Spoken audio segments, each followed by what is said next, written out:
안녕하세요. 밤이 깊었네요. 오늘 하루도 고생 많으셨죠? 편안하게 쉬면서 오늘 밤 따뜻한 옛날 이야기를 들어보세요. 옛날 옛적에 어느 한 산골 마을에 돌석이라는 총각이 살고 있었단다. 밖에는 지금처럼 흰 눈이 펑펑 쏟아지고 바람이 문풍지를 요란하게 흔드는 그런 추운 겨울밤이었지. 지금부터 내가 들려줄 이야기는 남들이 보기에는 어리석어 보였지만 누구보다 따뜻한 마음을 가졌던 한 사내가 겪은 기이하고도 아름다운 이야기란다. 자, 화로의 밤을 좀 더 묻어두고 이야기를 시작해볼까? 조선 땅 한양에서 천 리나 떨어진 깊은 상월 마을 어귀에는 다 쓰러져가는 초가집 한 채가 위태롭게 서 있었단다. 지붕을 덮은 볕 짚은 색이 발에 거무튀튀했고 흙벽은 여기저기 금이 가있어 바람이 불 때마다 흙가루가 떨어져 내렸지. 그 집에는 돌석이라는 30줄에 접어든 노총각이 홀로 살고 있었어. 그는 태어날 때부터 입이 험하게 돌아가고 혀가 굳어 말을 제대로 하지 못했단다. 마을 사람들은 그가 입을 열려고 애쓸 때마다 흉한 몰골이라며 고개를 돌리곤 했어. 돌석이는 남들보다 몸집이 작고 구부정해서 멀리서 보면 마치 늙은 소나무 등걸처럼 보였지. 그는 부모님을 일찍 여의고 물려받은 재산이라곤 비바람만 겨우 피할 수 있는 이 오두막 하나뿐이었단다. 그의 하루는 언제나 고요하고 외로웠어. 동네 아이들이 그를 보고 어버버 돌석이 왔다 하며 돌을 던져도 그는 화를 낼 줄 몰랐단다. 그저 멍하니 웃으며 떨어진 돌을 주워 길가로 치울 뿐이었지. 사람들은 그런 그를 보고 속도 없는 천치라며 혀를 찼지만 돌석이의 가슴 속에는 아무도 모르는 깊은 강물이 흐르고 있었단다. 어느 해 겨울, 유난히 매서운 추위가 찾아올 거라는 소문이 마을에 돌았어. 돌석이는 가을 내내 산을 오르내리며 부지런히 땔감을 해다 날랐단다. 뼈가 시릴 정도로 찬바람이 불어오기 시작하자 그는 낡아빠진 벗 하나로는 겨울을 날 수 없다는 것을 직감했지. 그는 지난 몇 달 동안 나무를 팔아모은 엽전 꾸러미를 품속 깊이 챙겨 넣었어. 삼냥, 그에게는 집 한 채와도 바꿀 수 없는 큰 돈이었단다. 오늘은 읍내장터에 나가 두툼한 소못을 하나 장만하기로 마음먹은 날이었지. 장터로 가는 길은 멀고 험했어. 꽁꽁 얼어붙은 논두렁을 지나고 고개를 2개나 넘어야 했지. 하지만 돌석이의 발걸음은 가벼웠단다. 새 옷을 입으면 뼛속까지 파고드는 이 지긋지긋한 한기를 막을 수 있을 거라는 희망 때문이었어. 읍내장터는 벌써 사람들로 북적이고 있었단다. 여기저기서 피어오르는 국밥 냄새와 생선 굽는 비린내가 뒤섞여 코끝을 자극했지. 색색의 한복을 입은 양반네들과 짐을 진 장사꾼들이 엉켜 시끌벅적한 소리를 만들어내고 있었어. 돌석이는 사람들 틈에 끼어 이리저리 치이면서도 옷 가게를 찾아 눈을 빛냈단다. 저기 보이는 소못들은 얼마나 따뜻할까? 그는 솜이 두둑하게 들어간 무명 저고리를 보며 침을 꼴깍 삼켰어. 그 옷을 입고 따뜻한 아랫목에 누워 잠드는 상상만으로도 행복했지. 그런데 옷 가게로 향하던 돌석이의 발길을 멈추게 한 것은 시끄러운 고함 소리였단다. 장터 한 구석, 가축을 사고 파는 난전 쪽에서 험상궂게 생긴 개 장수가 목에 핏대를 세우며 소리를 지르고 있었어. 헤이, 재수없게! 이딴 비실비실한 놈을 어디다 써? 고기로도 못 쓰고 약으로도 못 쓰겠네. 개장수의 손에는 밧줄에 묶인 채 공중에 대롱대롱 매달려 있는 강아지 한 마리가 들려 있었단다. 털은 잿빛 먼지를 뒤집어 쓴 듯 지저분했고 갈비뼈가 앙상하게 드러나 있었지. 그 강아지는 금방이라도 숨이 끊어질 듯 헐떡이고 있었지만 눈빛만은 또렷하게 살아있었어. 두려움에 떨면서도 살려달라고 애원하는 듯한 그 눈망울이 군중 속에 서 있던 돌석이의 눈과 딱 마주치고 말았단다. 순간 돌석이의 가슴 한구석이 쿵 하고 내려앉았어. 그 눈빛은 마치 자신이 어릴 적 배고픔에 지쳐 마을 어귀에 앉아 누군가가 손을 내밀어 주길 기다리던 그때의 눈빛과 너무나 닮아 있었기 때문이었지. 구경꾼들은 혀를 차며 수군거렸어. 저런 똥개에는 거저줘도 안 가져가겠네. 그냥 산에다 버리시오. 까마귀 밥이나 되게. 사람들의 비정한 말들이 비수처럼 날아와 강아지의 작은 몸에 꽂히는 듯 했단다. 개장수는 분이 풀리지 않는지 강아지를 바닥에 내동댕이 치려 했어. 오늘 공쳤네, 공쳤어. 이놈의 새끼 그냥 확 몽둥이찜을 해버릴까 보다. 그가 굵은 몽둥이를 들어 올리는 순간 강아지는 깨갱 소리조차 내지 못하고 눈을 질끈 감았지. 그때였어. 누군가가 개장수의 팔을 다급하게 붙잡았단다. 바로 돌석이었지. 그는 숨이 턱까지 차올라 헐떡이며 겁에 질린 표정으로 개장수를 올려다보았어. 개장수는 기가 막히다는 듯이 돌석이를 아래 위로 훑어보았지. 뭐야, 이 거짓골을 한 놈은 물건 살 돈은 있고 끼어드는 거야? 개장수의 으름장에 돌석이는 흠친 몸을 떨었지만 잡은 팔을 놓지는 않았어. 그는 품속에서 꼬깃꼬깃해진 엽전 꾸러미를 꺼내어 떨리는 손으로 내밀었단다. 이거? 돌석이는 입술을 달달 떨며 겨우 한마디를 내뱉었어. 살게요. 그가 내민 돈은 소못을 사기 위해 피땀 흘려 모은 전 재산, 3냥이었지. 그 돈이면 저런 병든 강아지 10마리는 사고도 남을 큰 돈이었단다. 개 장수는 돌석이의 손에 들린 엽전을 보고 눈이 휘둥그레졌어. 뭐, 이 병신 같은 개새끼를 이 돈 주고 사겠다고? 너 미쳤냐? 주변에 있던 사람들도 웅성거리기 시작했어. 저 녀석, 아랫마을 벙어리 돌석이 아니야? 아주 정신이 나갔구먼. 사람들의 비웃음 소리가 돌석이의 귓가에 윙윙거렸어. 저 돈이면 따뜻한 속옷을 입을 수 있는데, 이번 겨울을 얼어 죽지 않고 날 수 있는데. 돌석이의 마음속에서도 수만 가지 생각이 오갔단다. 하지만 돌석이는 바닥에 쓰러져 자신을 쳐다보는 강아지의 눈을 외면할 수가 없었어. 그 눈은 말하고 있었지. 나도 살고 싶어요. 나도 따뜻함을 느끼고 싶어요. 돌석이는 눈을 질끈 감고 엽전 꾸러미를 개장수의 손에 쥐어주었어. 아이고, 세상에 별 미친놈 다 보겠네. 그래, 가져가라 가져가. 나중에 물으자고 하면 안 된다. 개장수는 횡재했다는 표정으로 돈을 챙기더니 강아지의 목줄을 돌석이에게 획 던져버렸단다. 돌석이는 황급히 강아지를 받아 안았어. 앙상한 갈비뼈가 손끝에 느껴졌고 녀석의 몸은 얼음장처럼 차가웠지. 하지만 녀석의 작은 심장은 콩닥콩닥 힘차게 뛰고 있었어. 그 온기가 돌석이의 거친 손바닥을 타고 가슴으로 전해졌단다. 저런 멍청한 놈 소못 대신 똥개를 사다니. 올겨울에 얼어 죽으려고 작정을 했구먼. 사람들의 조롱 섞인 말들이 뒤통수에 꽂혔지만 돌석이는 더 이상 그 소리가 들리지 않았어. 그는 겉옷을 벗어 강아지를 감싸 안고 서둘러 장터를 빠져나왔단다.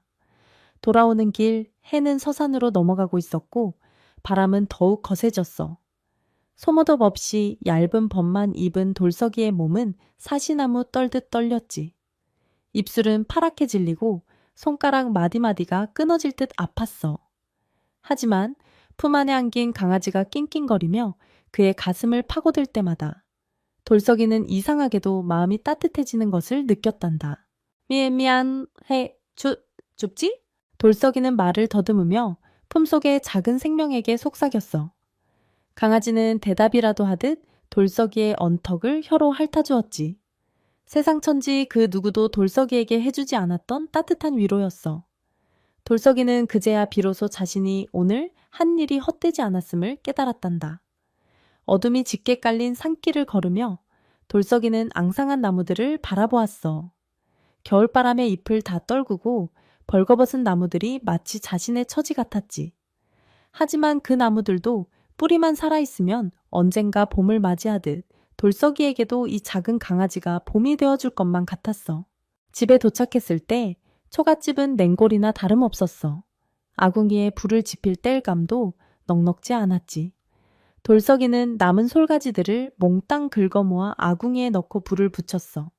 타닥타닥 타오르는 불꽃을 보며 그는 강아지를 품에 꼭 안고 아랫목에 웅크리고 앉았단다.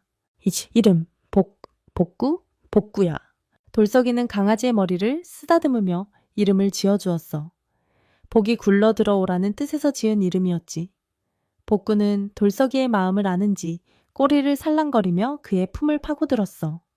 그날 밤, 바람은 밤새도록 문풍지를 찢을 듯 울부짖었단다. 얇은 이불 하나에 의지해 서로의 천을 나누며 잠든 돌석이와 복구. 그들은 알지 못했어. 이 만남이 그들의 운명을 송두리째 바꿔놓을 거대한 폭풍의 시작이라는 것을 말이야. 밤새 눈보라는 멈출 줄 모르고 거세게 몰아쳤단다.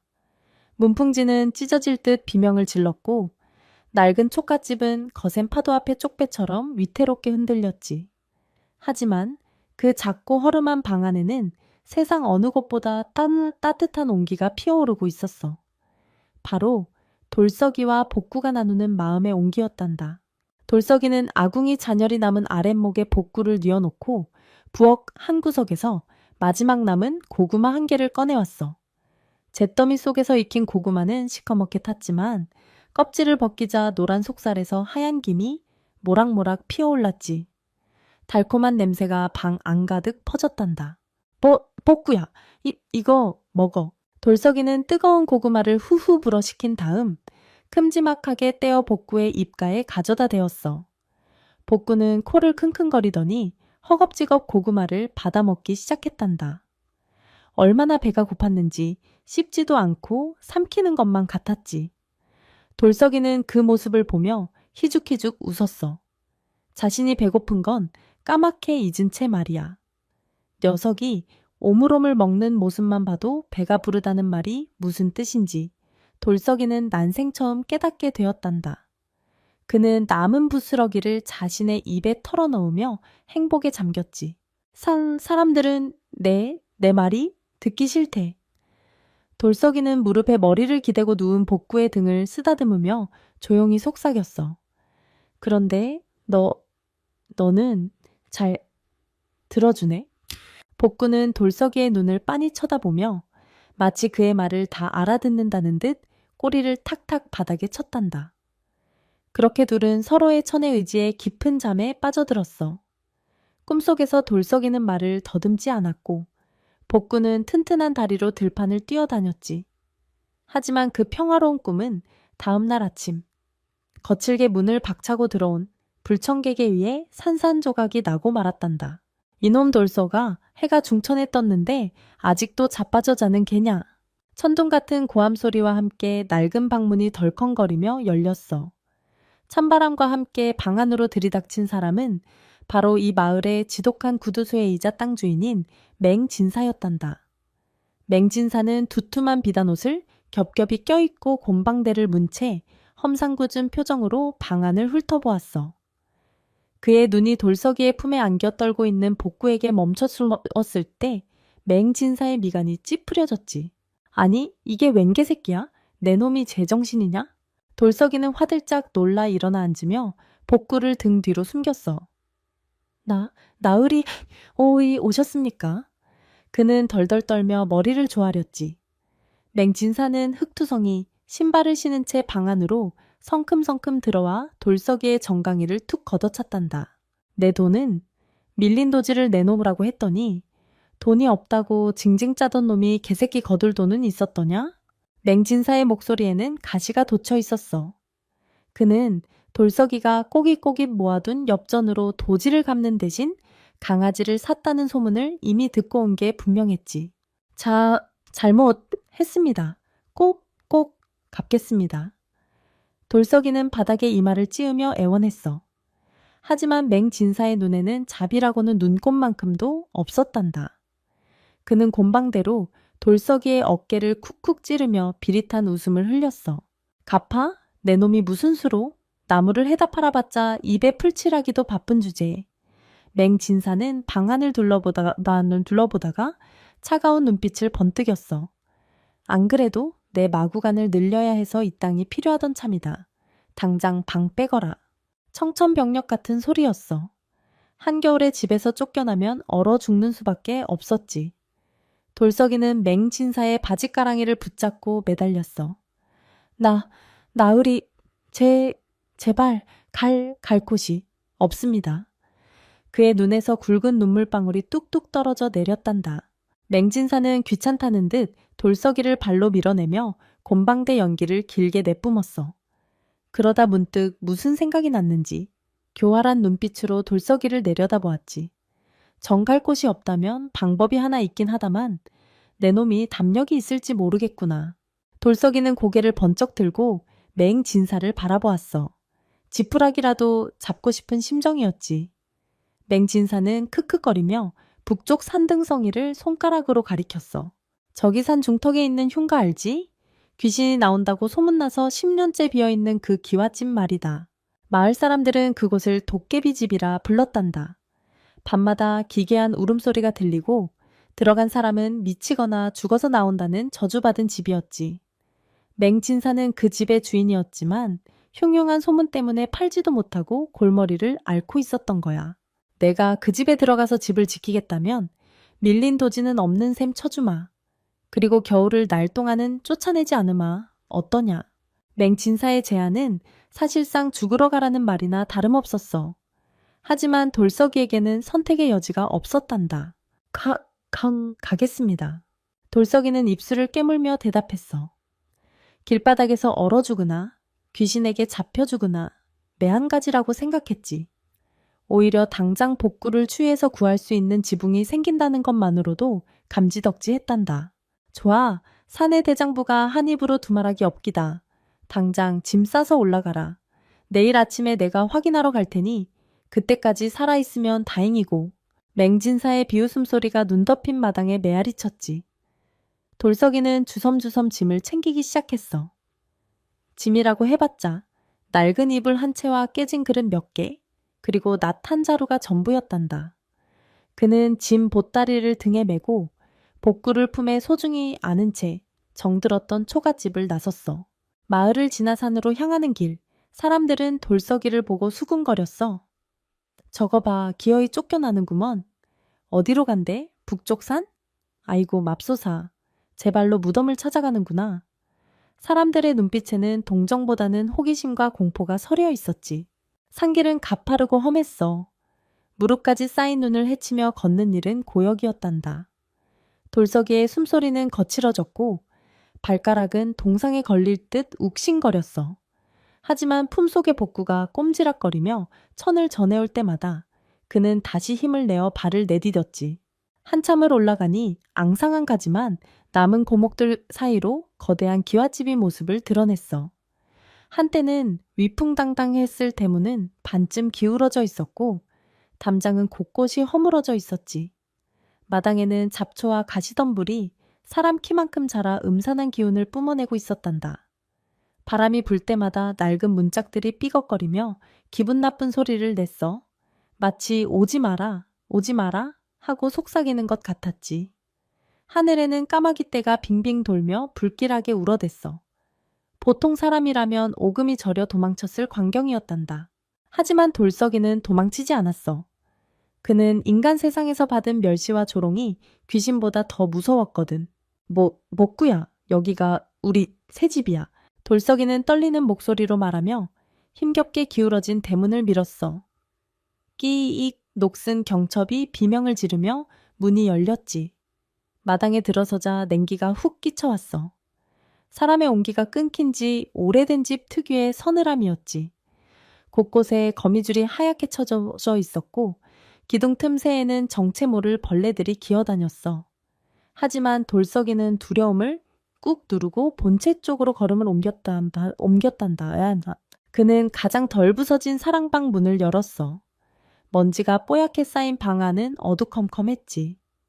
돌석이는 짐을 내려놓고 가져온 낫으로 마당의 마른 덤불을 베어와 아궁이에 불을 지폈어. 10년 만에 처음으로 그 집에 연기가 피어오르는 순간이었단다. 불이 타오르자 음산했던 공기가 조금씩 물러가고 방바닥에 온기가 돌기 시작했어. 돌석이는 걸레를 찾아 내게 가서 물을 적셔와 방을 닦고 또 닦았어. 먼지가 걷히고 묵은 때가 벗겨지자 낡았지만 고풍스러운 방의 모습이 드러났지. 밤이 되자 산속의 정막은 더욱 깊어졌어. 밖에서는 짐승들의 울음소리와 바람소리가 섞여 기괴한 화음을 만들어냈지. 문 창호지 위로 나뭇가지 그림자가 일렁거릴 때마다 마치 귀신이 춤을 추는 것 같았어. 복구는 무서운지 귀를 쫑긋 세우고 문 쪽을 향해 낮게 으르렁거렸어. 돌석이는 그런 복구를 꼭 끌어안아 주었지. 괜찮아. 내가 있잖아. 돌석이는 낫을 머리맡에 두고 복구와 함께 웅크리고 누웠어. 그때였어. 천장 쪽에서 달그락 달그락 하는 소리가 들려왔어. 쥐들이 뛰어다니는 소리 같기도 하고 누군가가 석가래 위를 걸어다니는 소리 같기도 했지. 돌석이의 심장이 쿵쿵 뛰기 시작했어. 식은땀이 등줄기를 타고 흘러내렸단다. 하지만 돌석이는 눈을 감고 생각했어. 귀신이 나오면 내 억울한 사정이나 들어달라고 하지 뭐. 그는 평생을 외롭게 살아온 터라 어쩌면 귀신이라도 말동무가 되어준다면 좋을지도 모른다는 엉뚱한 생각까지 들었단다. 그렇게 돌석이와 복구는 귀신이 나온다는 흉계서의 첫 밤을 맞이했어. 밖에는 눈보라가 다시 몰아치기 시작했고 세상으로부터 버림받은 두 생명은 낡은 기와집 안에서 서로의 심장 소리를 들으며 밤을 견뎌냈지. 이것이 바로 그들에게 찾아올 기적 같은 운명의 서막이었단다. 매서웠던 겨울바람도 돌석이의 뚝심 앞에서는 점차 기가 꺾이는 듯 했단다. 귀신이 나온다던 흉계서의 첫날 밤을 무사히 넘긴 돌석이는 다음 날부터 마치 이 집에 홀린 사람처럼 부지런히 몸을 놀리기 시작했어. 사람들은 그가 하룻밤도 못 버티고 혼비백산하여 내려올 것이라 내기까지 했지만 산 중턱의 굴뚝에서는 매일 아침 저녁으로 하얀 연기가 모락모락 피어올랐지. 돌석이에게는 남들이 모르는 특별한 재주가 하나 있었어. 비록 입은 둔하여 말을 더듬었지만 그의 투박한 두 손은 흙과 나무를 만질 때면 마치 마법을 부리는 듯 섬세하고 야무졌지. 그는 무너진 담장을 보면 돌의 결을 맞춰 빈틈없이 쌓아 올렸고 구멍난 지붕을 보면 볏짚을 엮어 빗물 한 방울 새지 않게 덮었단다. 그는 날이 밝기가 무섭게 뒷산에 올라 붉은 황토를 캐왔어. 그것을 물에 개어 금이 간 벽 틈새를 꼼꼼히 메웠지. 차가운 바람이 숭숭 들어오던 벽 틈이 메워지자 방 안은 몰라보게 아늑해졌단다. 겨울이 가고 봄 기운이 대지에 스밀 무렵 돌석이의 손길은 마당으로 향했단다. 허리까지 자랐던 잡초와 가시덤불을 낫으로 모두 걷어내고 딱딱하게 굳은 땅을 괭이로 일구기 시작했어. 땀방울이 비오듯 쏟아져 흙바닥을 적셨지만 돌석이의 얼굴에는 힘든 기색 대신 희미한 미소가 번졌지. 신기한 일은 죽은 줄만 알았던 마당의 고목들에서 일어났어. 돌석이가 썩은 가지를 쳐내고 뿌리에 거름을 주며 정성껏 보살피자 검게 말라 비틀어졌던 매화나무 가지 끝에서 연두색 새순이 돋아나기 시작한 거야. 나무야? 아프지 마. 너 이제 봄이야? 돌석이는 나무를 쓰다듬으며 아이를 달래듯 속삭였어. 그의 진심이 통한 것일까? 흉흉했던 도깨비 집의 마당에는 어느새 노란 산수유와 분홍 진달래가 앞다투어 피어나기 시작했단다. 이제 마을 사람들도 산을 올려다보며 수군거리는 내용이 달라졌어. 저기 좀 보게. 귀신집이라더니 꽃대거리 다 되었네? 돌석이 그 녀석, 바보인 줄 알았더니 손재주 하나는 도깨비 방망이 일세. 하지만 여전히 그 누구도 그 집 대문을 넘으려 하지는 않았지. 그러던 어느 날 밤이었어. 유난히 둥근 보름달이 떠올라 산천을 대낮처럼 환하게 비추던 밤이었단다. 돌석이는 하루의 고된 노동을 마치고 대청마루에 앉아 집신을 삼고 있었고 복구는 마당을 어슬렁거리며 밤 공기를 쐬고 있었지. 그런데 갑자기 복구가 헛간 쪽을 향해 맹렬하게 지저대기 시작했어. 매영, 명, 컹컹. 평소 얌전하던 녀석이 털을 곤두세우고 흥분하는 모습은 처음이었단다. 돌석이는 놀란 마음에 하던 일을 멈추고 헛간으로 달려갔어. 헛간은 집 안에서도 가장 구석진 곳에 있어 잡동사니를 넣어두던 곳이었는데 바닥에는 커다란 맷돌 하나가 덩그러니 놓여 있었지. 복구는 그 맷돌 주위를 빙빙 돌며 앞발로 땅을 파헤치고 있었어. 마치 그 밑에 무언가 있다는 듯이 말이야. 복구야, 왜 그래? 쥐라도 있니? 돌석이가 달래보려 했지만 복구는 맷돌을 향해 으르렁거리며 돌석이의 바짓단을 물고 끌어당겼어. 돌석이는 녀석의 눈빛이 예사롭지 않음을 느꼈단다. 돌석이는 호롱불을 가져와 맷돌 주변을 비춰보았어. 맷돌은 성인 장정 셋이 달라붙어도 꿈쩍 않을 만큼 크고 육중했지. 하지만 자세히 보니 맷돌 주변의 흙이 미세하게 다른 색을 띠고 있었어. 누군가 인위적으로 덮어놓은 듯한 흔적이었지. 호기심이 발동한 돌석이는 헛간 구석에 있던 굵은 쇠지렛대를 가져왔어. 그리고 맷돌 밑에 지렛대를 끼워 넣고 온 힘을 다해 눌렀단다. 으라차차. 핏줄이 터질 듯 얼굴이 붉어지고 팔뚝에 힘줄이 솟아올랐어. 끼익. 무거운 돌이 바닥을 긁는 소리가 적막한 밤 공기를 갈랐어. 맷돌이 서서히 옆으로 밀려나자 그 아래에는 흙바닥 대신 두꺼운 나무 판자로 된 문이 숨겨져 있었단다. 돌석이의 입이 떡 벌어졌어. 저도 떡 벌어졌어. 이게 뭐지? 낡은 철 고리가 달린 나무 문은 쇠사슬로 단단히 잠겨 있었지만 세월 탓인지 자물쇠는 녹이 세울어 툭 치자마자 부서져 내렸어. 돌석이는 떨리는 손으로 나무 문을 들어 올렸지. 그러자 퀴퀴한 묵은 공기와 함께 지하로 이어지는 돌계단이 나타났어. 복구는 기다렸다는 듯이 먼저 계단을 뛰어 내려갔어. 돌석이는 두려움 반, 호기심 반으로 호롱불을 높이 들고 조심조심 계단을 따라 내려갔단다. 지하 공간은 생각보다 넓고 건조했어. 벽면은 돌로 튼튼하게 쌓여 있었고 바닥에는 멍석이 깔려 있었지. 그리고 그 방 한가운데에는 칠이 벗겨진 커다란 반다디장 3개가 나란히 놓여 있었어. 돌석이는 침을 꼴깍 삼키며 첫 번째 장의 문을 열었단다. 호롱불빛이 장 안을 비추는 순간 돌석이는 눈이 멀어버리는 줄 알았어. 그 안에는 누런 황금 두꺼비와 은으로 만든 식기들, 그리고 엽전 꾸러미가 가득 채워져 있었던 거야. 평생 구경조차 해본 적 없는 엄청난 재물이었지. 두 번째 장에는 최고급 비단과 무명천이 썩지도 않고 보관되어 있었어. 돌석이는 다리에 힘이 풀려 그 자리에 주저앉고 말았어. 이럴 수가? 꿈인가? 그는 자신의 볼을 꼬집어 보았어. 아팠지. 꿈이 아니었어. 마지막 3번째 장을 열자 그곳에는 재물 대신 낡은 서책들과 두루마리 하나가 들어 있었어. 돌석이는 떨리는 손으로 두루마리를 펼쳤단다. 이 글을 읽는 이에게 고한다. 나는 한양에서 벼슬을 하다 간신들의 모함에 밀려 이곳으로 낙향한 김진사라 한다. 이 재물은 내가 평생 청렴하게 모은 것과 조상 대대로 내려온 갑오들이다. 탐관오리들에게 빼앗기지 않기 위해 이곳에 숨겨두노라. 편지는 계속되었어. 만약 욕심만 했던 자가 이 방에 들어왔다면 덫에 걸려 목숨을 잃었을 것이나 두려움 없이 들어온 그대는 분명 맑은 영혼을 가진 사람일 터. 이 재물을 그대에게 주노니 부디 자신의 사리사욕을 채우는 데 쓰지 말고 세상의 그늘진 곳을 비추는 데 써다오. 그것만이 내가 괜히 눈을 감는 길이다. 글을 다 읽은 돌석이의 눈에서 눈물이 주르륵 흘러내렸어. 이 집이 흉가가 된 것은 억울하게 죽은 김진사의 원혼이 나쁜 사람들의 접근을 막기 위해 부린 조화였던 거야. 그리고 순수한 마음을 가진 돌석이와 영물인 복구가 그 봉인을 푼 셈이었지. 돌석이는 황금 두꺼비를 만지작거리며 생각에 잠겼어. 이 돈이면 떵떵거리는 기와집을 사고 하인을 부리며 맹진사보다 더 잘 살 수 있었지.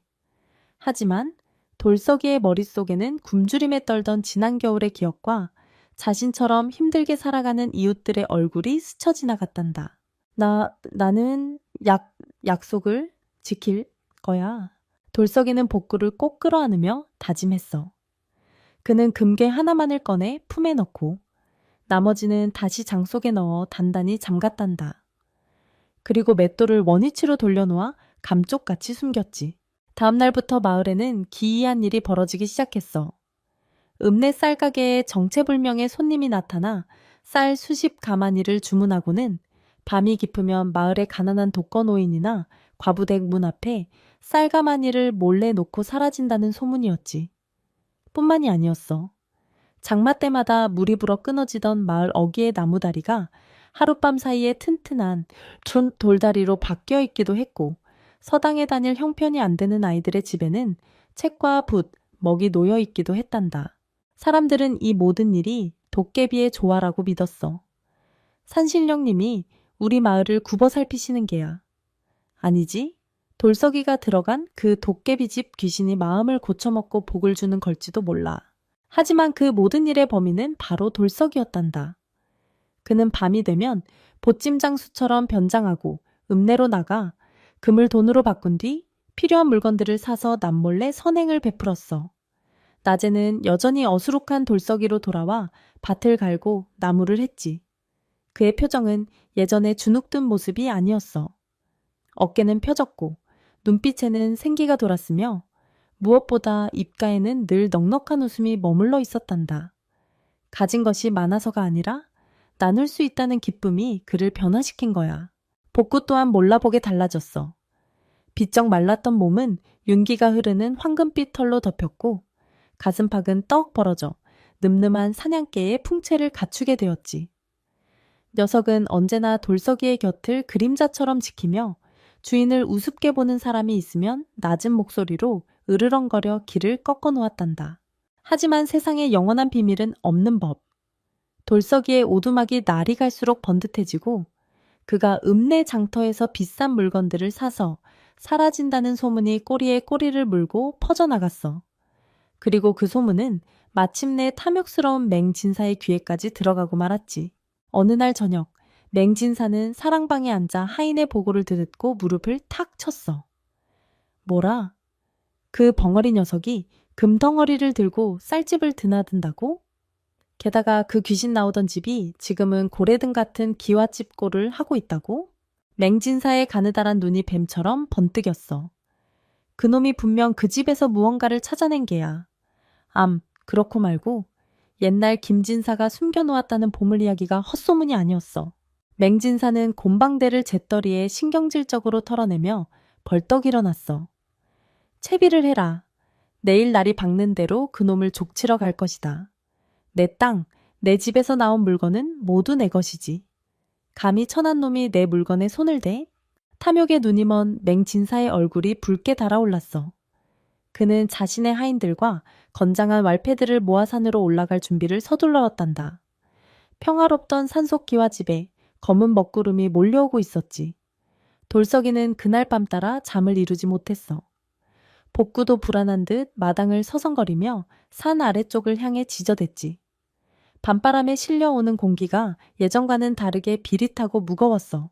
이튿날 아침 산허리에 짙은 안개가 차에 걷히기도 전이었단다. 고요하던 산속의 정적을 깨고 거친 발소리와 고함소리가 들려왔어. 맹진사가 이끄는 한 무리의 장정들이 몽둥이와 밧줄을 들고 기와집을 향해 쳐들어온 것이지. 저기다, 저 도둑놈의 소굴이 저기 있어. 맹진사는 가마 위에서 삿대질을 해대며 소리쳤어. 그의 눈은 탐욕으로 붉게 충혈되어 있었고 입가에는 비릿한 거품이 물려 있었단다. 하인들은 주인의 기세에 눌려 닫힌 대문을 쾅쾅 두드려댔지. 이놈 돌서가 내 놈이 내 집에서 훔친 금덩이를 숨겨놓고 호요식한다는 걸 내가 모를 줄 알았더냐. 당장 나와서 문을 열지 못할까. 나무 대문이 쪼개질 듯 덜컹거렸어. 하지만 안에서는 인기척 하나 들리지 않았단다. 화가 머리끝까지 난 맹진사가 부숴버려 하고 명령을 내리려는 찰나 끼익 하는 소리와 함께 대문이 스르르 열렸어. 그리고 그곳에는 돌서기가 서 있었단다. 사람들은 모두 숨을 죽였어. 그들이 알던 예전의 돌서기가 아니었기 때문이야. 그는 깨끗하게 풀을 먹인 하얀 무명바지 저고리를 입고 있었고 헝클어졌던 머리는 단정하게 비서상투를 틀고 있었지. 무엇보다 달라진 것은 그의 눈빛이었어. 맹진사의 기세에도 전혀 눌리지 않는 깊고 고요한 호수 같은 눈빛이었단다. 그의 곁에는 송아지만 한 크기로 자란 복구가 떡하니 버티고 서 있었어. 황금빛 털이 햇살을 받아 번쩍였고 맹진사 일당을 노려보는 눈매는 맹수처럼 매서웠지. 하인들은 복구의 위용에 질려 슬금슬금 뒷걸음질을 쳤단다. 네 이놈, 감히 주인을 보고도 인사를 올리지 않다니. 맹진사는 당황한 기색을 감추려 더 크게 소리를 질렀어. 돌석이는 천천히 입을 열었어. 더 이상 말을 더듬지 않았지. 느리지만 또렷하고 힘있는 목소리였단다. 주인이라니요. 이 집의 주인은 욕심을 버린 사람만이 될 수 있다고 들었습니다. 뭐라, 이 미친놈이 기어이 실성을 했구나. 여봐라, 저놈을 당장 묶어라. 그리고 집안을 샅샅이 뒤져 금괴를 찾아내라. 맹진사의 명령에 하인들이 우르르 달려들려 했어. 그때였어. 복구가 크르르릉 하며 천둥 같은 소리로 지저댔지. 그 소리가 얼마나 컸던지 산 전체가 울리는 듯했어. 앞장서던 하인 하나가 놀라 엉덩방가를 찧었고 나머지도 혼비백산하여 흩어졌단다. 맹진사는 분을 참지 못하고 가마에서 내려 직접 지팡이를 휘두르며 다가왔어. 비키거라! 내 땅에서 나온 것은 돌멩이 하나도 다 내 것이다. 내 놈이 감히 양반의 재물을 가로채? 그때 돌석이는 품속에서 누렇게 바랜 종이 한 장을 꺼내 들었어. 바로 김진사가 남긴 유언장이었지. 그는 그것을 맹진사 눈앞에 펼쳐 보였어. 나으리, 이 글을 보십시오. 김진사 어른께서는 맑은 영혼을 가진 자에게 이 모든 것을 물려준다고 하셨습니다. 그리고 나으리는 10년 전 이 집이 흉가라며 헐값에 팔려고 내놓으셨을 때 집 안에 있는 모든 잡동사니에 대한 권리도 포기한다는 각서에 도장을 찍지 않으셨습니까? 맹진사의 얼굴이 사색이 되었어. 10년 전 귀신 소동 때문에 집값이 폭락하자 골치 아픈 물건들을 처리하는 셈치고 홧김에 써주었던 각서가 기억났기 때문이야. 하지만 탐욕은 부끄러움보다 앞서는 법이지. 그딴 종이 쪼가리가 무슨 소용이냐? 관에 가서 따져보자. 사또께서 천한 내 놈 편을 들 것 같으냐? 아니면 이 고을의 유지인 내 편을 들 것 같으냐? 맹진사는 억지를 부리며 돌석이의 멱살을 잡으려 했어. 바로 그 순간 대문 밖에서 엄숙한 목소리가 들려왔단다. 그럴 필요 없다. 내 이미 다 들었으니. 하인들이 갈라진 틈으로 낡은 갓을 쓰고 허름한 두루마기를 입은 한 노인이 걸어 들어왔어. 그는 바로 며칠 전부터 마을을 암행하며 민심을 살피던 고을 사또였단다. 사또는 돌석이가 밤마다 남몰래 선행을 베푸는 것을 지켜보았고 오늘 맹진사가 행패를 부린다는 소식을 듣고 뒤따라온 것이었지. 사또가 마패를 꺼내 들어 보이자 암행어사 출두야 하는 외침과 함께 숨어있던 포졸들이 들이닥쳤어. 맹진사와 하인들은 그 자리에 털썩 주저앉고 말았지.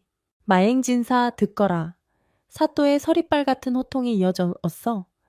너는 고을의 유지로서 백성을 돌보기는커녕 가난한 이를 핍박하고 남의 공을 가로채려 했다. 또한 이미 권리를 포기한 물건에 대해 소유권을 주장하며 무력을 행사했으니 그 죄가 매우 무겁다. 맹진사는 이 말을 땅에 찌으며 살려달라고 빌었어. 아이고, 사또 나으리, 한 번만 용서해 주십시오. 제가 잠시 귀신에 홀려 미쳤나 봅니다. 하지만 사또는 단호했어. 여봐라, 저 자를 관하로 끌고 가서 곤장을 매우 쳐라. 그리고 창고를 열어 그동안 백성들에게 부당하게 거둔 소장료를 모두 돌려주도록 하라. 포졸들에게 질질 끌려가는 맹진사의 꼴은 말이 아니었지. 비단옷은 흙투성이가 되었고 신발도 벗겨진 채 울며 불며 산을 내려갔단다. 마을 사람들은 그 모습을 먼발치에서 지켜보며 인과응보라고 입을 모았어. 소란이 가라앉자 사또는 돌석이에게 다가와 온화한 미소를 지었어. 자네가 바로 그 의로운 도깨비였구먼. 내 자네의 선행은 익히 들어 알고 있었네. 돌석이는 깊이 고개를 숙였어. 저는 그저 주운 것을 주인에게 돌려주었을 뿐입니다. 사또는 김진사의 유언장을 살펴보고 고개를 끄덕였어. 이 재물은 자네의 것이다. 김진사의 유지대로 자네같이 마음이 고운 사람이 주인인 것이 마땅하다. 그날 이후 돌석이의 삶은 완전히 달라졌지만 동시에 아무것도 변하지 않았단다. 그는 여전히 낡은 벗을 즐겨 입었고 직접 밭을 갈고 나무를 했지. 하지만 그가 사는 기와집은 더 이상 흉가가 아니었어. 돌석이는 집의 대문을 활짝 열어두었단다. 갈 곳 없는 노인들이 와서 따뜻한 밥을 먹고 쉬다 갔고 배움에 목마른 아이들이 사랑방에 모여 글을 읽는 소리가 담장을 넘어 울려 퍼졌어. 돌석이는 사제를 털어 서당을 짓고 훌륭한 훈장님을 모셔왔지. 그는 자신의 이름으로 된 땅을 소장농들에게 싼 값에 빌려주거나 아예 나누어 주기도 했어. 마을 사람들은 그를 돌석 대감이라 부르며 존경했지만 그는 손사래를 치며 그저 돌석이라 불러주길 원했단다. 세월은 유수와 같이 흘러갔어. 어느덧 돌석이의 머리에도 하얀 서리가 내리고 얼굴에는 깊은 주름이 패였지. 복구 역시 늙어 털의 윤기가 바래고 걸음걸이가 느려졌지만 여전히 돌석이의 곁을 묵묵히 지켰단다. 어느 따뜻한 봄날 오후였어. 돌석이는 마당의 툇마루에 앉아 따사로운 햇볕을 쬐고 있었지. 마당에는 그가 젊은 날 심었던 매화나무가 흐드러지게 꽃을 피워 향기를 뿜어내고 있었어. 꽃잎이 봄바람을 타고 눈송이처럼 흩날렸단다. 복구는 돌석이의 무릎에 턱을 괴고 나른하게 눈을 감고 있었어. 돌석이는 거칠고 투박한 손으로 복구의 머리를 천천히 쓰다듬었지. 복구야, 기억나니? 우리가 처음 만난 날. 돌석이의 웅얼거리는 소리에 복구가 꼬리를 탁 하고 바닥에 쳤어. 그때 네가 없었으면 나도 없었을 거야. 고맙다. 참으로 고맙다. 돌석이는 눈을 들어 산 아래 마을을 내려다보았어. 황금 물결이 치는 들판에서 사람들이 일하는 소리, 아이들이 뛰어노는 소리가 평화롭게 들려왔지. 그 풍경은 그가 보물상자에서 발견한 금덩이보다 더 눈부시게 빛나고 있었단다. 그는 문득 자신이 평생 찾아 헤맨 보물이 그 지하 창고에 있던 것이 아님을 깨달았어. 추운 겨울밤 서로의 천을 나누며 느꼈던 그 온기, 남을 도울 때 가슴 벅차오르던 기쁨, 그리고 지금 이 순간 곁에 있는 친구와 함께하는 평화.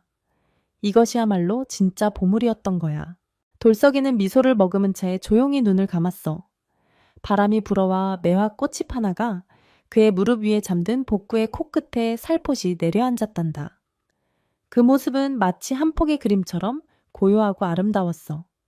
세상 사람들은 돌석이가 엄청난 부자가 되어 행복하게 살았다고 말하지만 나는 이렇게 말하고 싶구나.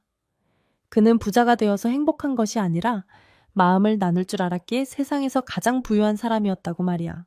자, 이제 이야기 끝났다. 화로의 불도 다 꺼져가는구나. 밖에는 여전히 눈이 내리지만 우리 마음속에는 따뜻한 봄이 온 것 같지 않니? 세월이 흘러 돌석이와 복구는 흙으로 돌아갔지만 그들이 살았던 집터에는 여전히 매화나무가 남아 매년 봄이면 가장 먼저 꽃을 피운다고 합니다. 마을 사람들은 힘든 일이 있거나 마음이 흔들릴 때면 그 나무 아래를 찾아가곤 했지요. 신기하게도 욕심을 품고 그곳을 찾는 사람에게는 매화 향기가 나지 않고 마음을 비우고 찾는 사람에게는 천리 밖에서도 맡을 수 있을 만큼 짙은 향기가 난다고 합니다.